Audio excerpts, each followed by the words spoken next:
Assalamualaikum warahmatullahi wabarakatuh. Di sini kami dari kelompok 7 akan membahas tentang review artikel atau jurnal dari audit perpajakan, yaitu yang ditulis oleh Eduardo Samare Parulian dan Christine Jen dengan judul Evaluasi Teks Diagonik dan Teks Audit Review pada PTX dalam rangka pelaksanaan teks efisiensi dan self-defense atas pemeriksaan pajak volume 9 nomor 2. Baiklah, selanjutnya yaitu motivasi penelitian, yang dimana PTX merupakan sebuah perusahaan Perancis yang berdiri sejak tahun 1994, yang dimana berfokus pada pengembangan teknologi dan solusi yang terhubung dalam memproduksi energi agar dapat menjadi aman, handal, efisien, dan berkelanjutan. Berdasarkan observasi awal yang dilakukan dengan Country Tax Manager (PTX), perusahaan mengalami imbas atas sengketa pajak yang terjadi sebelum tahun 2014, di mana membuat rugi perusahaan sekitar 6,14 miliar atas koreksi dari pemeriksa pajak ditambah dengan denda yang timbul akibat kurang bayar pajak, padahal dalam tahun tersebut PTX telah memiliki aset berupa kelebihan dalam membayar pajak. Ini ditengarai karena masih rendahnya kontrol atas administratif, perpajakan serta pencatatan dan dokumentasi yang dilakukan oleh PTX. Selanjutnya, akibat dari imbas tersebut, PTX menggunakan tax planning, yaitu tax diagnostik dan tax audit review di tahun 2015 sampai dengan 2018. Upaya ini untuk dapat meminimalisirkan ketidakpatuhan PTX terhadap peraturan undang-undang yang berlaku, khususnya undang-undang perpajakan di Indonesia. Sehingga penelitian ini disusun untuk dapat menjawab beberapa rumusan masalah, yaitu bagaimana penerapan tax diagnostik dan tax audit review pada perusahaan PTX, dan bagaimana efektivitas tax planning dan diagnostik dan tax audit review yang dilakukan oleh perusahaan X, serta solusi apa yang digunakan PTX apabila terdapat beberapa temuan koreksi dalam pemeriksaan tax diagnostik dan tax audit review. Selanjutnya yaitu tujuan penelitian. Penelitian ini bertujuan untuk dapat menganalisis penerapan tax diagnostik dan tax audit review pada waktu sebelum dan sesudah dilakukannya pemeriksaan perpajakan. Menganalisis efektivitas dari penerapan tax diagnostik dan tax audit review dalam mengakomodir yang menyebabkan terjadinya kesalahan yang dilakukan oleh PTX, serta memberikan informasi mengenai strategi apa yang harus diambil oleh PTX untuk dapat melakukan efisiensi perpajakannya. Selanjutnya adalah teori yang digunakan dalam artikel ini adalah yang pertama, pajak merupakan sumber daya penerimaan yang memiliki peranan penting dalam pembangunan negara. Merdiasmo tahun 2011 menjelaskan pajak adalah sumber pendapatan negara yang dipakai untuk dapat melakukan pembiayaan atas pengeluarannya dan digunakan sebagai alat di dalam membuat peraturan serta melaksanakan kebijakan-kebijakan pemerintah dalam bidang ekonomi ataupun sosial. Yang kedua, di dalam proses melakukan pengumpulan pajak di Indonesia, terdapat 3 jenis sistem yang dapat digunakan oleh wajib pajak dalam melakukan pemungutan serta pelaporan pajaknya. Sistem tersebut adalah self-assessment system atau official assessment system, hybrid system atau withholding system. Saat ini sistem yang dianut di Indonesia hanya menggunakan self-assessment dan withholding system karena penggunaan sistem official assessment hanya sebatas objek pajak bumi dan bangunan. Rosidana dan Irianto tahun 2018. Selanjutnya, penjelasan hipotesis penelitian. Tidak terdapat hipotesis dalam penelitian ini. Dan berikutnya metode penelitian. Penelitian ini dengan menggunakan metode studi kasus yang memberikan manfaat dan informasi mendalam mengenai analisis mengenai fenomena-fenomena yang terjadi, melakukan evaluasi mengenai kondisi yang terjadi, menyusun planning mengenai tindakan, serta memberikan beberapa solusi dalam penanganan dari sumber permasalahan yang terjadi. Implementasi pengambilan keputusan secara efektif.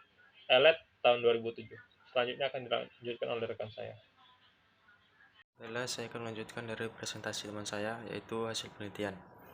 Melihat kembali mengenai landasan teori yang digunakan dalam melakukan analisis, yaitu PAL tahun 2014. Dalam teori ini dijelaskan bahwa di dalam melakukan evaluasi tentunya memerlukan suatu planning yang terbentuk program untuk dapat memandu keputusan apa yang harus diambil di masa depan.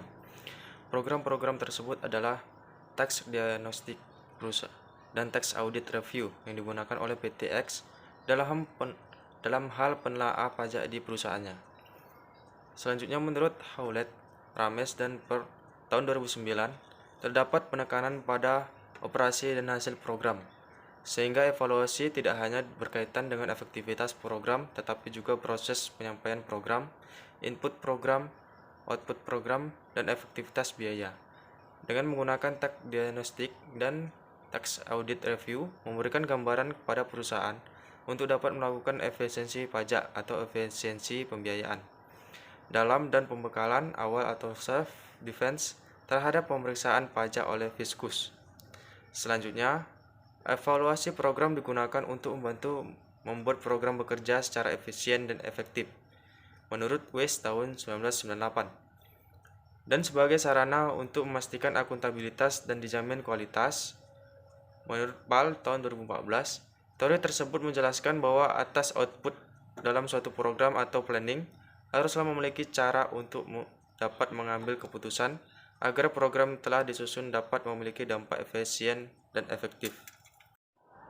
Tentunya dalam hal menjalankan suatu program diperlukan hasil atau report yang dimana dapat digunakan oleh pembaca, dalam hal ini PTX, untuk dapat mengambil keputusan yang tepat sesuai dengan temuan oleh pihak ketiga. Tax planning digunakan oleh wajib pajak untuk mendapatkan analisis yang baik mengenai jumlah pajak yang harus dibayarkan, dan tentu dapat meminimalisir terjadinya salah hitung atau salah lapor di kemudian harinya. Tax diagnostic yang dilakukan oleh perusahaan X sudah dapat mengakomodir beberapa kesalahan dalam perpajakan, baik dalam sisi administratif atau sisi material, yang dimana atas beberapa poin temuan tersebut memiliki kesamaan dengan pemeriksaan pajak yang dilakukan di tahun 2015 dan tahun 2016. Sehingga atas temuan tersebut, pihak perusahaan X dapat melakukan beberapa langkah untuk dapat tentunya meminimalisir kesalahan-kesalahan di kemudian harinya, sehingga tidak melakukan kesalahan yang sama di tahun berikutnya.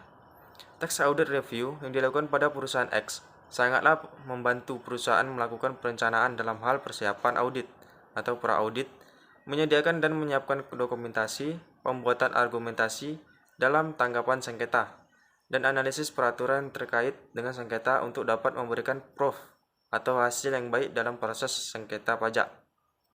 Hasil overview tax diagnostic dan tax audit review menjelaskan bahwa atas penerapan tax diagnostic memberikan suatu masukan dan solusi bagi PTX, baik dalam sisi administratif ataupun sisi material. Adanya temuan pada saat dilakukannya tax diagnostic akibat dari perbedaan persepsi antara pihak ketiga dan PTX. Tentunya atas perbedaan ini harus segera dilakukan perbaikan di sisi PTX agar tidak merugikan perusahaan apabila terjadi pemeriksaan di kemudian harinya. Tax audit review di PTX sudah memberikan efektivitas yang baik, terutama dalam melakukan pengurangan koreksi yang dilakukan oleh Fiskus dengan total tax savings dengan jumlah 24.416.501.651 di tahun 2015, dan di tahun 2016 dengan jumlah 47.562.351.678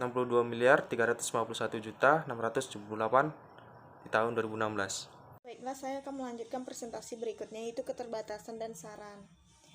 Nah, keterbatasan itu terdapat beberapa solusi yang ditawarkan untuk dapat memberikan perbaikan terhadap administratif perpajakan di PTX, namun masih kurang sigapnya PTX dalam menanggapi saran atau solusi yang diberikan, seperti membuat rekonsiliasi pajak withholding tax tiap bulannya, melakukan update informasi mengenai peraturan perpajakan dan pelaksanaan, serta menganalisis jenis transaksi, terutama transaksi jasa luar negeri. Dokumentasi yang masih kurang baik. Apabila wajib pajak dapat sigap cepat dalam bertindak serta melaksanakan saran atau solusi yang telah diberikan, kemungkinan besar koreksi oleh Fiskus pada tahun 2015 dan 2016 akan lebih minimum lagi. Terakhir, adanya saran. Pada penelitian selanjutnya, disarankan untuk memperkaya informasi melalui instrumen penelitian lainnya. Pada pembuatan tax planning yang terbaru, karena peraturan perpajakan di Indonesia akan selalu mengalami pengembangan. Pembuatan tax planning baru umumnya harus dapat mengkombinatif administrasi perpajakan yang dapat memberikan outcome yang baik bagi wajib pajak badan. Sekian presentasi dari kelompok kami. Mohon maaf apabila ada kesalahan. Wabillahi taufiq wal hidayah. Wassalamualaikum warahmatullahi wabarakatuh.